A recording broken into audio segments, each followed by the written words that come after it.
Hello everyone, क्या हाल चाल, क्या हाल चाल, क्या हाल चाल, कैसे हो मेरे शेरों। आई होप एकदम बढ़िया और जीवन आपका एकदम मजे में चल रहा होगा। तो मजे के साथ साथ पढ़ाई ही जरूरी है और हम आपके सामने लेकर आ गए हैं जो जीवन में उससे भी ज्यादा इंपॉर्टेंट है, परीक्षा। तो आज हमारा टॉपिक होने वाला है परीक्षा चैप्टर आपका हिंदी लिटरेचर का। तो शानदार तरीके से इस चैप्टर को हम कवर करने वाले हैं। एकदम टेंशन नहीं लेना, एकदम हाथ बांध के बैठ जाओ, स्क्रीन में खाली ध्यान से सुनते रहो जो मैं बताता चल रहा हूँ। उसके बाद नोट्स बना लेना, लेकिन पहले पूरा लेक्चर मेरा ध्यान से तुम्हें सुनना पड़ेगा। तो मेरे क्यूटीज एंड क्यूटास, अभी तक आप जितने लेक्चर पाए होंगे शानदार तरीके से आपने पढ़ा होगा, आपको मजा भी आया होगा, समझ में भी आया होगा। अब आगे के लिए तैयार हो जाओ और कुर्सी के पेटी बांध लो, क्योंकि हम शुरू करने वाले हैं आज का टॉपिक जिसका नाम है परीक्षा। और परीक्षा में तो तुम क्या ही करते हो, कौन ही बताए, है ना। परीक्षा में तो तुम टॉप करते हो। तो चलो शानदार तरीके से आज अपने इस चैप्टर को पढ़ेंगे। थोड़ी सी भूमिका मैं बता देता हूं। एक रियासत रहती है, वहां पर एक दीवान जी रहते हैं जो कि काफी समय से ईमानदारी पूर्वक अपना कार्य करते रहते हैं। लेकिन लेकिन एक समय ऐसा आता है जब उनको लगता है कि पूरे जीवन मैंने मेहनत से काम किया, पूरी ईमानदारी से काम किया, कहीं ऐसा ना हो कि अब मेरी जैसे जैसे अवस्था ढल रही है वैसे वैसे मेरा दिमाग भी कमजोर हो रहा है, शरीर भी कमजोर हो रही है, कहीं उस नेक नामी पर कोई दाग ना लग जाए। बस उसी को बचाने के लिए अपनी दरखास्त लेकर पहुंच जाते हैं राजा जी के पास। महाराज, आज मैं आपका सेवक यहां से रिटायरमेंट चाहता हूं, त्याग पत्र देना चाहता हूं। महाराज कहते हैं ना ना ना ना ना ना ना, ऐसे मैं कैसे जाने दूंगा, अपने इतने प्रिय दीवान को मैं नहीं जाने दे सकता हूं। फिर उनकी बातचीत होती है और वो कहते हैं कि कोई बात नहीं, आप जा रहे हो तो जाओ, अगर मेरी बात नहीं मानोगे, लेकिन अपने ही जैसा दीवान मुझे ला कर दो। फिर होता क्या है, जो हमारे समाज में होता है, निकलता है विज्ञापन और लोग आते हैं, उस भर्ती का विज्ञापन भरते हैं और लोग आना शुरू कर देते हैं रियासत में। और फिर किस प्रकार से उनको परखा जाता है, जांचा जाता है और किसको बनाया जाता है दीवान, इसी के इर्द गिर्द पूरी कहानी टहलेगी। तो मेरे शेरों और शेरनियां शुरू कर देते हैं अपनी प्यारी सी कहानी को। आइए, क्या बात है। एक रियासत थी जिसका नाम था देवगढ़ रियासत। भैया शुरू करते हैं कहानी। दीवान साहब का त्याग पत्र से कहानी शुरू होगी। देवगढ़ रियासत के बूढ़े दीवान बाबू सुजान सिंह क्या कर रहे थे, ईमानदार और अनुभवी थे। उन्होंने 40 वर्ष तक सेवा की थी, लेकिन अब बुढ़ापे में काम संभालना मुश्किल हो जाता। आखिर भाई तुम बताओ, अभी मुझसे जितना काम हो पाएगा, क्या मैं 70 वर्ष की उम्र में उतना काम कर पाऊंगा? नहीं कर पाऊंगा भाई, सीधी बात है। उन्हें डर था कहीं कोई गलती ना हो जाए और सारी नेक नामी पर दाग ना लग जाए। इसीलिए उन्होंने राजा से निवेदन करके पद से हटने की इच्छा जताई कि महाराज, अब मैं इस पद पे नहीं रह सकता हूं। राजा ने उनकी बात कैसे मानी वो मैंने बताई, और नया दीवान चुनने की जिम्मेदारी भी उन्हीं पर छोड़ दी। अब भैया, जब त्याग पत्र दे चुके हैं, दीवान की जिम्मेदारी मिल चुकी है, तो अब आगे क्या होगा कहानी में, आइए देखते हैं। दीवान की तलाश का विज्ञापन जारी। अब तुम देख रहे होगे कि सर पूरा चैप्टर लेके नहीं आए हैं, एकदम सारी पॉइंट की चीजें यहां पर हमें लाकर दिखा दे रहे हैं। जी हाँ, बिल्कुल, मैं नहीं चाहता मेरे प्यारे प्यारे क्यूटीज एंड क्यूटास का टाइम ज्यादा लगे, ठीक है ना। दूसरे दिन अखबार में विज्ञापन छपा कि देवगढ़ के लिए योग्य दीवान की आवश्यकता है। बस इतना ही सुनते, इतना ही नहीं, और एक चीज देखिए, शर्त यह थी कि पढ़ा लिखा होना जरूरी नहीं है, लेकिन हष्ट पुष्ट, ईमानदार और अच्छे आचरण वाला, दूसरों की मदद करने वाला व्यक्ति होना चाहिए। फिर क्या था, विज्ञापन देखते ही अलग अलग शहरों से अलग अलग तरीके के लोग देवगढ़ रियासत पहुंचने लगे। सभी अच्छा होने का नाटक करने लगे। अभी क्लास में जब पूछा जाए, सब लोग अच्छे से बैठो, और टीचर पूछे सब लोग अच्छे से बैठो, आज मैं देखूंगा सबसे प्यारा बच्चा कौन सा है, सबसे अच्छा बच्चा कौन सा है। तो जो सबसे बदमाश होगा वो एकदम ऐसे हाथ बांध के एकदम अच्छा सुंदर सा मासूम सा चेहरा बना के बैठ जाएगा। हाँ सर जी, मुझे ही चुन लो। फिर सर जी कहते हैं, हाँ देखो इसकी शक्ल आज, कैसे तुम्हारी ही बात कर रहा हूं, जो क्लास में सबसे ज्यादा शैतानी करते हो, आ जाओ, कोई बात नहीं है। उम्मीदवारों की 1 महीने तक परख की जाएगी, 1 महीने तक उनकी परीक्षा ली जाएगी अलग अलग तरीके से। भैया होता क्या है, यह सुनकर अलग अलग तरीके के लोग, कोई हुडी पहनने वाला, कोई जैकेट पहनने वाला, कोई कुर्ता पहनने वाला, कोई पढ़ावा के दिखावा कर रहा है, कोई अच्छे बनने का नाटक कर रहा है, सारी चीजें शुरू हो गई। क्योंकि सबको पता था एक बार दीवानी जहां मिली वहां पैसे ही पैसे, कोई दिक्कत की बात ही नहीं है। यह सुनकर दूर दूर से सैकड़ों लोग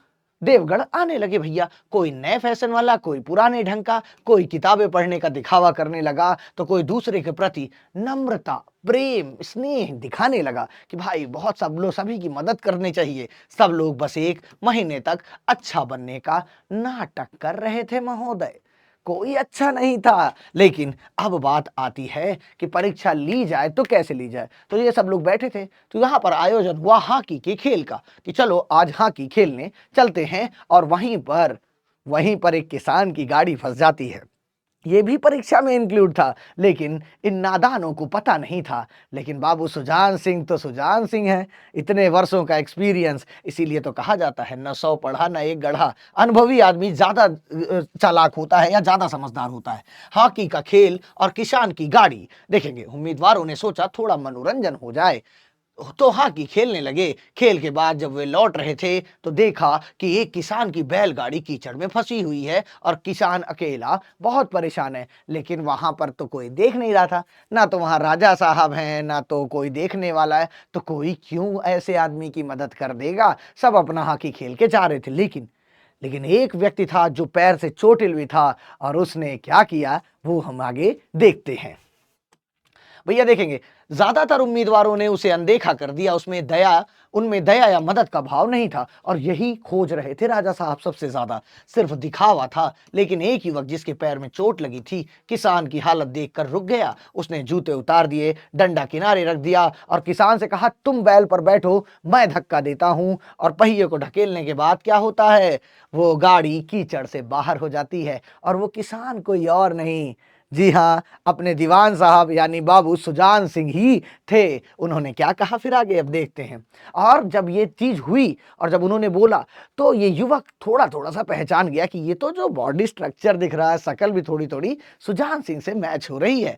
उसने पूरी ताकत से गाड़ी को ढकेला, किसान की मदद कर दी। किसान ने आभार जताया और कहा, क्या कहा, क्योंकि इन्हीं को बनाना था, नारायण यानी ईश्वर चाहेंगे तो दीवानी आपको ही मिलेगी। युवक मुस्कुराया और बोला, गहरे पानी में बैठने से ही मोती मिलता है। मोती जो है बहुत नीचे जाने पर मिलता है, ऐसे नहीं कि ऊपर टहल रहा होता उसको मिल जाता है। यानी मेहनत करने वाला, ईमानदारी से काम करने वालों को ही अच्छी सफलता या सफलता मिलती है बेटा, ठीक है ना। अब देखो अंतिम चयन। 1 महीने बाद राजा के दरबार में सब उम्मीदवार इकट्ठा होते हैं। सब सोच रहे थे कि कौन चुना जाएगा। राजा साहब ने घोषणा की कि दीवान वही बन सकता है जिसके दिल में क्या हो, जिसके दिल में दया हो और जो मुश्किल परिस्थितियों में साहस और आत्मबल दिखाए अपना, ठीक है ना। फिर उन्होंने बताया कि वह युवक जिसने किसान की गाड़ी दलदल से निकाली थी वही असली योग्य है, और उसका नाम क्या था। इस प्रकार पंडित जानकीनाथ को, उनका नाम क्या था, पंडित जानकीनाथ का दीवानी को नया नियुक्त किया गया, नया दीवान नियुक्त किया गया। और सुजान सिंह ने परीक्षा इस प्रकार से ली थी भैया। तो देखो भैया, कहानी अगर हम पढ़ रहे हैं तो कहानी से कुछ शिक्षा भी मिलती है बाबू भैया। तो जो शिक्षा मिलती है वो हम देख लेते हैं क्या है, आइए। पहला है कि दिखावा नहीं, असली गुण ही परखे जाते हैं भैया। सच्ची दया, मदद का भाव ही इंसान को महान बनाता है। आपके पास बहुत सारा पैसा हो, लेकिन आप किसी ऐसे आदमी की मदद नहीं कर पा रहे हैं जिसको सच में आवश्यकता है, तो उस पैसे का कोई फायदा नहीं है। कठिन परिस्थितियों में साहस, आत्मबल इंसान की असली पहचान है। दूसरों की मदद करना सबसे बड़ा धर्म है। जिसको आवश्यकता हो आपकी और आप कैपेबल हैं, तो आपको उसकी मदद जरूर करनी चाहिए भैया, ठीक है ना। आगे बढ़ेंगे भैया। अब हम करेंगे कुछ क्वेश्चन का नियम एक है कि मैंने सारी चीजें बता दी है, और आपको मैं 5 सेकंड का टाइम दूंगा हर क्वेश्चन से पहले। तो आपको फटाफट क्वेश्चन बताना है। बाबू सुजान सिंह, भैया यहाँ पर सुजान ही पढ़ना है, आप लोग को ध्यान रखिएगा, बहुत स्पेस कम है इसलिए ऐसा लिखा है। दीवान सुजान सिंह ने नौकरी छोड़ने का निर्णय क्यों लिया। उन्हें पढ़ने का शौक था, उनकी उम्र हो गई थी, गलती का डर था, राजा से नाराज थे, नया काम करना चाहते थे। 5 4 3 2 1। मुझे पता है मेरे सभी प्यारे प्यारे बच्चे बता दिए होंगे, तो ऑप्शन नंबर यहां पर होगा B is the right answer. तो आप, आई होप सभी बच्चों ने सही जवाब दिया होगा, और सबके आंसर कमेंट सेक्शन में चाहिए। ये नहीं बैठ के ऐसे देख रहे हो, सोते हुए देख रहे हो, रजाई में सोते देख रहे हो, थोड़ा सा हाथ पैर हिला लो, शेर मेरे आ जाओ। अब देखेंगे नए दीवान की खोज के लिए अखबार में विज्ञापन किसने छपवाया। बताओ, किसान ने, राजा ने, सुजान सिंह ने, पंडित जानकीनाथ ने। सुजान सिंह ही पढ़ना है बेटा, इस बात को ध्यान रखना है इसको, ठीक है ना। सुजान सिंह ही पढ़ना है भैया, ठीक है ना। यहां से इसको काट देना है, सुजान सिंह। तो यहां पर ऑप्शन नंबर क्या होगा, 5 4 3 2 1। इतनी तेजी सेकंड नहीं बीतता सर, तो इतनी देर से मैं तो उसको करेक्ट कर रहा था ना, तो टाइम तो चल ही रहा था। तो option number C is the right answer. और बहुत सारे बच्चों ने सही जवाब दे दिया होगा, पूरी आशा और उम्मीद है मुझे, है ना। तो चलो, हॉकी के खेल के बाद किसान किसकी गाड़ी कीचड़ में फंस गई थी। लो आंसर दे दिया मैंने। हॉकी के खेल के बाद किसकी गाड़ी कीचड़ में फंसी थी? तो जरा बताना, राजा की, किसान की, सैनिकों की? तो ये क्वेश्चन आपके लिए है बेटा होमवर्क। होमवर्क कहाँ करना है? अभी कमेंट सेक्शन में नीचे। और इससे सरल सवाल नहीं दे सकता मैं भैया, एकदम जान लो ये बात को तुम। चलो, गाड़ी को दलदल से किसने निकाला था बताओ भैया। अब यहां पर नाम तो तुम्हें याद हो गया होगा, पंडित जानकी नाथ ने। लेकिन नहीं, आपको बताना है सभी खिलाड़ियों ने, किसान ने अकेले, एक दयालु युवक ने, राजा ने। तो 5 4 3 2 1, एक दयालु युवक, यानी option number C is the right answer. बहुत बढ़िया, ग्रेट, क्या बात है। राजा ने दीवान पद के लिए किस गुण को सबसे महत्वपूर्ण बताया? बताना बेटा। दौलत शान का, फैशन दिखावा का, दया आत्मबल का, पढ़ाई और किताबों का? तो उन्होंने कहा था भैया मुझे किसी चीज की आवश्यकता नहीं है, बस व्यक्ति कैसा हो, जिसके अंदर दया हो, आत्मबल हो, साहस हो, उसी व्यक्ति को दीवानी दी जाएगी। डन। तो चलिए, ये थी आपकी प्यारी सी क्लास जिसका नाम था परीक्षा। आपकी भी परीक्षा हो गई, 2 क्वेश्चन मैंने भी पूछ लिया, ढंग से पढ़ लेना। एक बार पढ़ लोगे, मेरे मुंह से जितना मैंने बताया है सुने रहोगे, एग्जाम में बहुत अच्छे तरीके से लिख के आओगे। तो guys guys guys guys guys guys comment section में बताना है कि मेरे प्यारे प्यारे बच्चों को मेरी प्यारी प्यारी क्लास कैसी लगी। तो सभी क्यूटीज एंड क्यूटास का होमवर्क ये है कि बेटा रिवीजन जरूर कर लेना, हिंदी में कहते हैं दोहरा लेना पाठ को, ठीक है ना बेटा। तो चलिए, बहुत शानदार तरीके से हमने ये क्लास को कवर किया और यहाँ तक थी ये आपकी प्यारी सी क्लास। और लेकिन क्लास ऐसे ही नहीं खत्म करते, हम यहाँ पर आपको धन्यवाद ज्ञापित करते हैं। थैंक्स अ लॉट क्लास लेने के लिए। और ये रहा मेरा प्यारा सा दिल, आप भी अपना प्यारा सा दिल कमेंट सेक्शन में बनाते रहिएगा। मिलते हैं आपसे अगली क्लास में। जो भी दुख तकलीफ, दर्द, पीड़ा जो भी हो, बाल दर्द, सर दर्द, वो आप मुझे कमेंट सेक्शन में बता सकते हैं कि हाँ सर जी, आपसे ये मुझे बात बतानी थी, तो वो मैं देख लूंगा। आपको कोई चैप्टर चाहिए अलग से, कोई टॉपिक चाहिए अलग से, फटाफट कमेंट सेक्शन में बताओ, उसी चीज पर हम अगला वीडियो लेकर आ जाएंगे। बाय बाय, टेक केयर, ख्याल रखो, हंसते रहो, मुस्कुराते रहो। मिलते हैं नेक्स्ट क्लास में।